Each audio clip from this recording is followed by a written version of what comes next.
Happy Lupercalia, my witches, and for all you non-magical witch folks, happy Valentine's Day.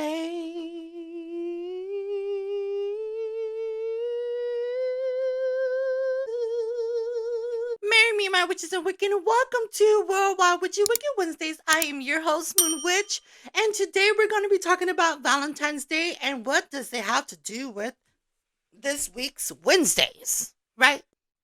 Before I get to the story, I have to add a disclaimer. Warning, there's going to be adult languages, strong content, and also mention of animal abuse and sadistic things going on. This is just for educational purpose only. Warning. Valentine's Day is supposed to be about love, joy, being with your loved ones, celebrating this moment of unity. Well, bitch, I don't mean to burst your bubble, but guess what, girl?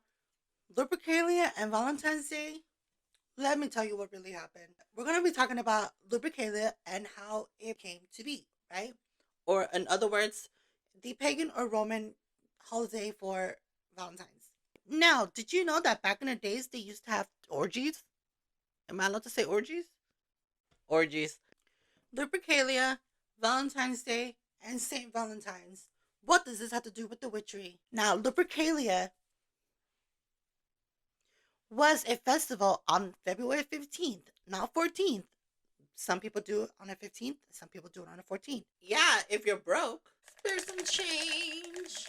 Babe, if you're watching this, you better take me on a good date. And this is for my husband. He did, because we're about to go eat some good. If you want some, hoo-hoo, we better go to Red Lobster. Period. Periodic table. It was basically a fertility and prosperity ritual during the Roman Empire. And during this time, they would basically do sadistic things. I'm not going to say it. Where they would basically celebrate animals, sacrifices. Can I say sacrifices? Back in the days, they used to have animals fornicate. Is that a proper term? And then when they're done fornicating, the women and men that were celebrating of Lupercalia, they would basically grab them and sacrifice them and skin them alive and run around with the skin while the men were lashing the women. I know, right? So creepy. What does that to do with the orgy? Like I said, can I say orgy? No one knows exactly the original date of Lupercalia, but it was suggested that it went back as far as 16th century BC. Before Christ? So if BC is before Christ, then what's AD? After disaster? After death? After dinosaurs? I didn't go to school for history. Anyways, according to Romans legend, the ancient king Aemilius ordered his two nephews, Romulus and Remus, to be thrown away in the timber because it was said that the mother of the twins that were going thrown away, she was practicing celibacy, or she didn't want. Girl, let's get for real. She didn't want to give him the hoo hoo. So he was like, girl, if you're not going to give me your hoo hoo, I'm going to throw your twins away. Right? And that's what he did. According to legend, King Amulius ordered Romulus and Remus, who were the twin brothers of the founders of Rome, to be thrown into the Timber River. When they threw the twins inside the den, I guess it fell into the canal and it got trapped by a tree branch, right? Well, a she-wolf rescued them. And this is why Lupercalia is celebrated to honor the she-wolf that had saved them. The twin boys that was thrown away, they were adopted by this couple and went to go kill or murder the uncle that threw them away. They found the she-wolf in the den and then they named her Lupercal. Lupercal? And this is why Lupercalia takes off or starts. What the is that? Saint.Valentine's Day. There are so many legends according to Saint.Valentine's Day, but I'm going to be choosing this one because it makes more sense to me. During Saint.Valentine's Day, or during that time on February 14th, 3rd century AD, a gentleman named Valentine, some say he was a bishop, was letting Christians and other non-Christians marry during that time. The Roman Emperor Claudius found out. It was said that Claudius II told St. Valentine's and said, hey, reject your faith or I'm going to have you beheaded. St. Valentine was like, no, stop it. I believe in my faith. So Claudius beheaded him. I know. Over this, right? No, I don't know if you guys noticed, but did you know what the original F word means? Fornicating under consent of king. Did you guys know that? Yeah, I just found that out.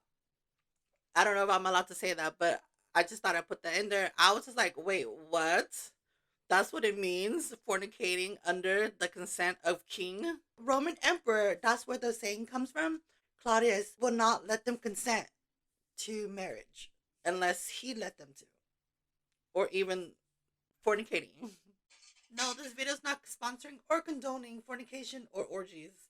Then why do you keep saying it? Just in case YouTube try to get me. Let's get back to the story. Saint Valentine said, no, he would not reject his faith, and so they beheaded him. Poor thing. Just imagine you letting people fall in love and getting married. That it's okay. But just to get your head chopped off at the end, somebody call the cops. That's screwed up. Even though Saint Valentine was beheaded, the Roman Catholic Church stated or dubbed him as Saint Valentine's on February 14th. To talk about the origin of Saint Valentine's, we're going to add this part in, okay? In the 5th century AD, the Pope Gelasius I eliminated the pagan tradition of Valentine's or Lupercalia. So he welcomed and gave thanks to Saint Valentine's February 14th, Valentine's Day. And this is what we know now. Off topic, the Christians are always trying to throw their tradition on somebody, right? Like, you can never have your own tradition or your own set of mind to think a certain way. And the Christian always have to make everything, it's a devil, it's a devil, it's a devil, which is fine. I'm not going to judge you on your religion. You shouldn't judge me on my religion or what I believe. This is not what it's about. But if you really think about it, though, the true day of Valentine's still has symbolism or symbolics Lupercalias or Lupercalia symbolisms, right? Just for example, red represents the color sacrificed during Lupercalia. White, which is the milk that used to wipe the blood clean to represent new life and procreation. So does that mean Lupercalia is basically the day of Valentine's, but just in a pagan tradition kind of way? It makes you wonder. Bitch, let me get comfortable because I gotta tell you others. This is the messed up part. Mm. They sacrifice goats and dogs. This is the part that messed me up, you guys. The Roman priests would sacrifice these animals during Lupercalia's rituals. Right? Okay. They basically go to a cave called Lupercal Cave. This is where the original she-wolf who took care of the twins was there. During the Lupercalia's ritual, which took place in the Lupercalia Cave on the Palatine Hill, and then they would meet within the continuum, the circle thing that like the Roman empires like would have tigers and lions and stuff and bears all my.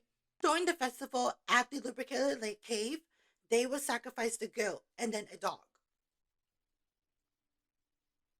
which represented sexuality.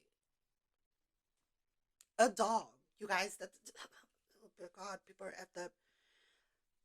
The sacrifice would be performed by a Luperci, which was a Roman priestess or priest, right?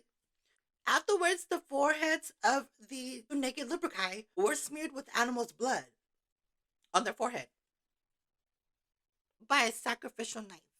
The blood will be moved or wiped off with milk as everybody starts laughing.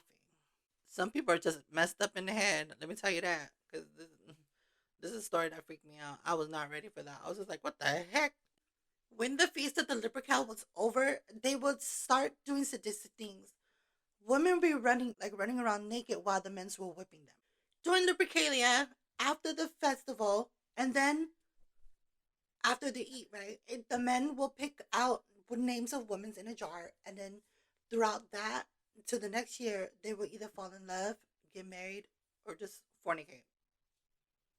You telling me you can choose somebody named from a jar and be married with them and have sex with them in a total? Oh, my husband, my husband. Just imagine that. Well, it was also stated that during Saint.Valentine's imprisonment, he was tutoring a girl named Julia, the blind daughter of his jailer, right? It was said that God had restored Julia's eyesight, and get this, him and Julia prayed together. On the night of his execution, Saint Valentine's pinned a note to Julia's shirt or sweater or dress or whatever she was wearing and signed it, "From your Valentine." Is this where we got the Valentine's Day card from? We write notes? Do you know how much the past affects the future? Oh my god. I should have started my channel a long time ago. It can affect my future. Ooh, I'm smart. You guys, Valentine's Day scares me sometimes. After knowing the behind of Valentine's Day, like the truth, it freaked me out because I'm like, wait, so it's not about love and I love you and boyfriend, girlfriend, all that stuff. It's more of sacrificial and whippings and orgies and a day to have fun, adult fun. Ugh, ugh. It just sounds like some BDSM for me. I don't know. So the next time you guys are thinking about celebrating Valentine's Day, don't forget Lupercalia and what really happened behind the meaning of Valentine's Day.